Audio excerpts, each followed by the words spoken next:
ఎర్ర సముద్రము నీ ఆజ్ఞ మేరకు రహదారిగా మారగా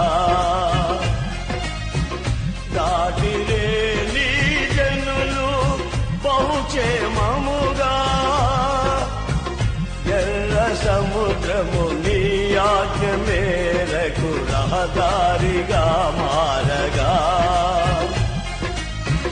దాటిరే నీ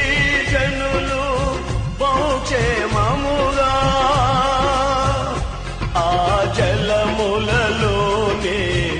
శత్రు సైన్యము మునిగిపోయెనే ఆ జలములలోనే శత్రు సైన్యము మునిగిపోయెనే కృపా సత్య సంపూర్ణుడా సర్వలో